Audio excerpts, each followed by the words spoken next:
보좌 앞에 일곱 영. 요한계시록 1장 4절에서 8절.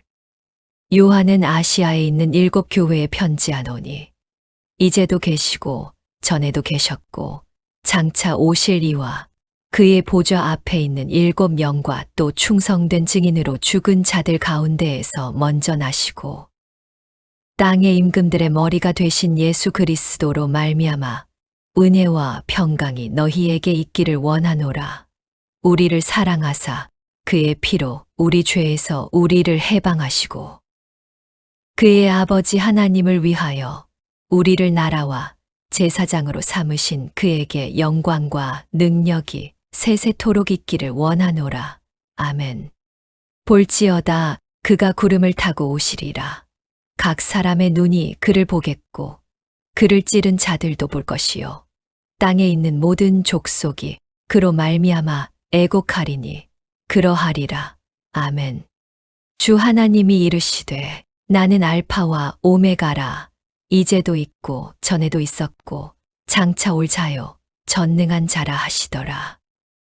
오늘은 보좌 앞에 일곱 영으로부터 우리는 어떤 은혜와 평강을 얻을 수 있는지를 살펴보도록 하겠습니다. 히브리 사람들은 일곱이라는 숫자에 전체, 충만, 완전, 완성이라는 특별한 개념을 부여합니다. 그래서 전체 교회를 굳이 일곱이라는 숫자를 동원해서 묘사를 하는 것입니다. 마찬가지로 우리는 전체 교회를 상징하는 일곱 교회의 뒤에 나오는 일곱 영을 홀로 온전하신 성령을 상징하는 것이라고 미루어 추측을 할 수 있습니다. 그러면 어떻게 그 일곱 영이 성령 하나님을 상징하는 것인지, 그리고 그 일곱 영은 어떤 의미를 갖고 있는 것인지 성경에서 찾아보면 내가 또 보니 보좌와 내 생물과 장로들 사이에 어린 양이 섰는데 일찍 죽임을 당한 것 같더라. 일곱 뿔과 일곱 눈이 있으니 이 눈은 온 땅에 보내심을 입은 하나님의 일곱 영이더라. 요한계시록 5장 6절. 일곱 영은 일곱 눈이라고 합니다. 일곱 눈은 구약의 스가랴 4장에 있습니다. 그가 내게 묻되 내가 무엇을 보느냐?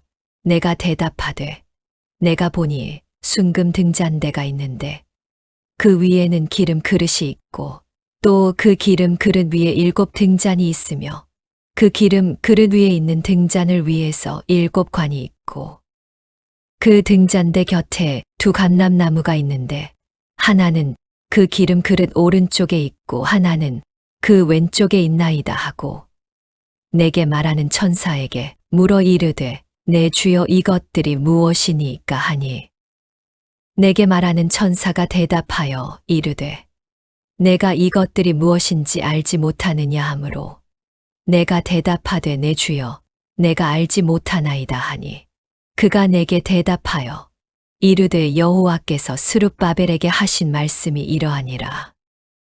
만군의 여호와께서 말씀하시되 이는 힘으로 되지 아니하며 능력으로 되지 아니하고 오직 나의 영으로 되느니라. 큰 산아 내가 무엇이냐? 내가 스룹바벨 앞에서 평지가 되리라. 그가 머릿돌을 내놓을 때에 무리가 외치기를 은총, 은총이 그에게 있을지어다 하리라 하셨고 여호와의 말씀이 또 내게 임하여 이르시되 스룹바벨의 손이 이 성전의 기초를 놓았은즉 그의 손이 또한 그 일을 마치리라 하셨나니 만군의 여호와께서 나를 너희에게 보내신 줄을 내가 알리라 하셨느니라. 작은 일의 날이라고 멸시하는 자가 누구냐? 사람들이 스룹바벨의 손에 다림줄이 있음을 보고 기뻐하리라. 이 일곱은 온 세상에 두루 다니는 여호와의 눈이라 하니라. 스가랴 4장 2절에서 10절. 10절에 이 일곱 눈은 온 세상을 두루 살피는 여호와의 눈이다라고 나옵니다. 우리가 조금 전에 읽었던 요한계시록 5장 6절에는 일곱 눈은 온 세상에 보내어진 하나님의 영이다라고 기록이 되어 있습니다. 이 둘을 잘 연관시켜 보면 우리가 지금 읽은 스가랴서 4장의 내용은 스가랴가 본 환상입니다. 스가랴에는 총 7개의 환상이 나오는데 그중 5번째 환상입니다. 이 환상은 하늘의 성전 즉 하나님 나라를 묘사하고 있는 환상입니다. 천상의 하나님 나라, 성전을 묘사하면서 그 성전이 지어져 가는 모습을 묘사하는 것입니다. 그런데 그 모습은 등대에 7촛대가 있고 그 양 옆으로 2그루의 감람나무가 있습니다. 그런데 그 등대로 감람나무에서 계속 기름이 흘러들어 불이 꺼지지 않습니다. 스가랴가 천사에게 이 환상이 무엇을 의미하는 것이냐고 묻습니다. 천사는 그것은 이런 것이다라고 설명해 주지 않고 내가 보고 있는 그 모습은 힘으로도 되지 않고 능으로도 되지 않고 오직 하나님의 신으로 이루어지는 것이라고 설명을 합니다. 그리고 이어서 성전을 재건하는 스룹바벨의 이야기로 끌고 갑니다. 그러니까 이 모습은 성령으로 이루어지고 있는 참 성전의 모습이라는 것입니다.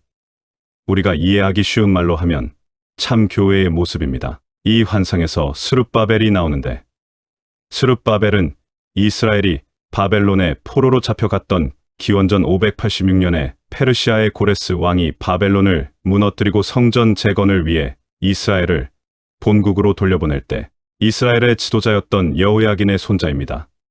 그는 왕권을 가지고 있던 사람이었습니다. 그가 성전 재건을 하는데 엄청난 방해가 있었습니다. 스가랴 선지자는 기원전 520년경부터 사역을 시작했습니다. 당시에는 페르시아의 다리오가 애굽의 충성을 확인하기 위해 군대를 정비하고 있었습니다. 그래서 유대인들은 그 불똥이 또 자기들에게 튈까봐 전전긍긍하고 있었고 북이스라엘, 사마리아 사람들이 성전 재건을 방해해오던 그런 상황이었습니다. 그러한 상황에서 스가랴가 정말 성전이 재건될 수 있을까 하고 걱정하고 있었을 것입니다. 그때의 스가랴에게 스룹바벨이 재건을 시작한 성전은 반드시 이루어진다고 환상을 보여주신 것입니다. 성전은 결국 기원전 515년에 완성됩니다. 성경에는 성전 재건에 관한 내용이 많이 나옵니다. 성경에서 나타나는 성전 재건이라는 것은 옛 성전을 무너뜨리고 새 성전을 지으시는, 옛 사람을 죽이고 새 사람을 창조하시는, 즉 교회를 탄생시키는 예수 그리스도의 사역을 상징하는 것입니다. 예수님께서도 이 성전을 무너뜨려라, 내가 사흘 만에 새로 짓겠다고 하셨습니다. 그러므로 이 환상에서 스룹바벨은 메시아이신 예수 그리스도를 상징하는 것입니다. 그런데 그 일은 힘으로도 능으로도 되지 않고 오직 성령으로 된다는 것입니다. 그렇게 성령으로 완성되는 하나님 나라에 대한 묘사가 스가랴서 4장의 5번째 환상인 7촛대와 2감람나무인 것입니다.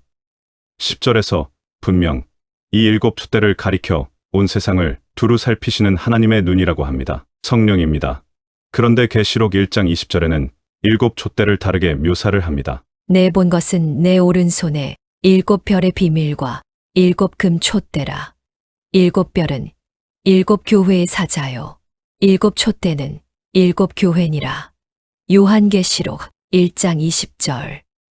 7촛대는 7교회라고 합니다. 7교회는 전체 교회를 상징하는 것입니다. 바로 우리들을 상징하는 것이 7촛대입니다.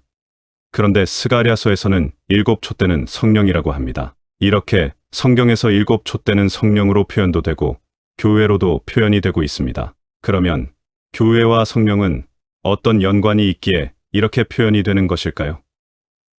예수 그리스도께서 교회를 탄생시키고 하늘로 승천하셨습니다.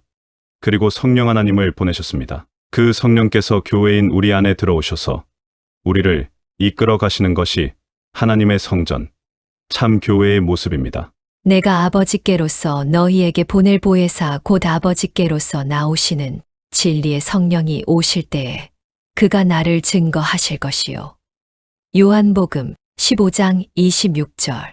지금 스가랴서의 환상은 예수께서 보내신 성령 하나님으로 말미암아 이 세상에서 하나님의 영광의 빛을 발하고 있는 교회의 모습을 그려내고 있는 것입니다. 감람나무에서 끊임없이 기름이 공급되고 있습니다. 그 기름은 성령입니다. 교회는 성령이 오심으로 탄생이 될 뿐만 아니라 계속해서 성령의 조명과 인도와 충만을 받아 존재하게 된다는 것을 묘사하는 것입니다. 그 교회가 천국에서는 말할 것도 없고 지금 이 땅에서도 빛을 발하고 있습니다. 감람나무에서 끊임없이 부어지는 성령 하나님의 도우심으로 교회는 영원히 빛을 발하며 살게 되는 것입니다. 7촛대는 7교회가 맞습니다. 그러나 왜 성경이 일곱 촛대를 또 성령으로 묘사를 하는 것은 교회는 성령이 없이는 존재할 수 없는 것이고 유지될 수도 없는 것입니다. 교회라는 촛대에 불이 붙어서 그것이 촛대의 역할을 제대로 하기 위해서는 성령으로 불이 붙어야 비로소 촛대가 되는 것입니다. 교회와 성령은 불가분 떨어질 수 없는 존재입니다. 그래서 성경은 일곱 촛대를 성령의 도우심으로 탄생되고 빛을 발하는 교회라 표현하는 것입니다.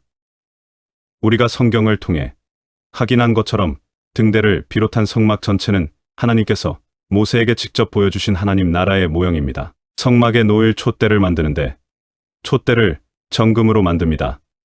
촛대를 정금으로 만들라는 것은 당시 금은 빛을 상징하던 것이었기 때문입니다. 촛대는 지성소 앞에 성소에 위치하고 있습니다. 하나님의 보좌 앞입니다. 그 촛대의 불을 밝혀 1년 365일 24시간 불이 꺼지면 안 됩니다. 하나님의 교회는 절대 불이 꺼질 수 없는 존재라는 것을 상징하는 것입니다. 완성된 하나님 나라에서 교회는 그렇게 영원히 불이 꺼지지 않는 빛으로 존재하는 자들이라는 것입니다. 그리고 감람유를 끊임없이 촛대에 부어서 불을 꺼뜨리지 말라고 명령하십니다. 제사장들은 바로 그런 일을 했던 것입니다. 판난나무에서 기름이 흘러 불이 꺼지지 않는 스가랴의 환상과 동일한 모습입니다. 그러나 옛 성전에서는 제사장들이 감람나무 기름을 부지런히 날라야 했습니다. 성막은 완성된 하나님 나라의 모형입니다. 그 성막 안에 촛대라는 것은 그 하나님 나라에는 영원히 꺼지지 않고 하나님의 보좌 앞에서 그 하나님의 영광의 빛을 받아 빛을 발하는 무리가 있다는 것인데 그 무리가 교회인 것입니다. 그런데 그 교회는 성령의 기름으로만 빛을 발할 수 있습니다. 그 성령 하나님은 영원하신 분이십니다. 그래서 교회는 영원히 빛을 발할 수밖에 없는 것입니다. 당시 구약을 줄줄이 꿰고 있던 유대인들은 보좌 앞에 일곱 영이라는 말을 듣는 순간 스가랴서의 일곱 촛대를 생각했을 것이고 그 일곱 촛대에 부어지는 성령을 상징하는 기름으로 촛대에 영원히 불이 꺼지지 않는 스가랴의 환상을 떠올리면서 천사가 설명을 해준 그 환상의 의미를 되새겼을 것입니다. 이는 힘으로 능으로 되는 것이 아니라 오직 하나님의 영으로 되는 것이다. 그러면서 하나님의 백성의 본연의 삶을 재확인했을 것입니다. 맞다. 우리는 그렇게 하나님의 영광의 빛을 발하는 교회다. 빛을 발하는 삶을 살아야지 하고 결단을 하게 되었을 것입니다. 우리도 마찬가지입니다. 우리는 교회입니다. 우리 안에 성령 하나님이 계셔서 우리의 삶을 통해 하나님의 영광의 빛을 발하게 하시는 교회입니다. 그 불은 이미 2000년 전 오순절날에 성령이 교회에 오심으로 켜졌습니다. 주는 영이시니 주의 영이 계신 곳에는 자유함이 있느니라. 우리가 다 수건을 벗은 얼굴로 거울을 보는 것 같이 주의 영광을 보매 저와 같은 형상으로 화하여 영광으로 영광에 이르니 곧 주의 영으로 말미암음이니라. 고린도후서 3장 17절에서 18절. 이렇게 해서 우리는 주님과 같은 모습으로 변화하여 점점 더 큰 영광에 이르게 됩니다. 이것은 영이신 주께서 하시는 일입니다. 우리는 계속적으로 하나님의 영광을 빛으로 반사해내는 촛대로 살아야 하는 것입니다. 성경은 성령으로 거듭난 교회에게 빛을 받은 자로서 빛을 발하며 살라고 하십니다.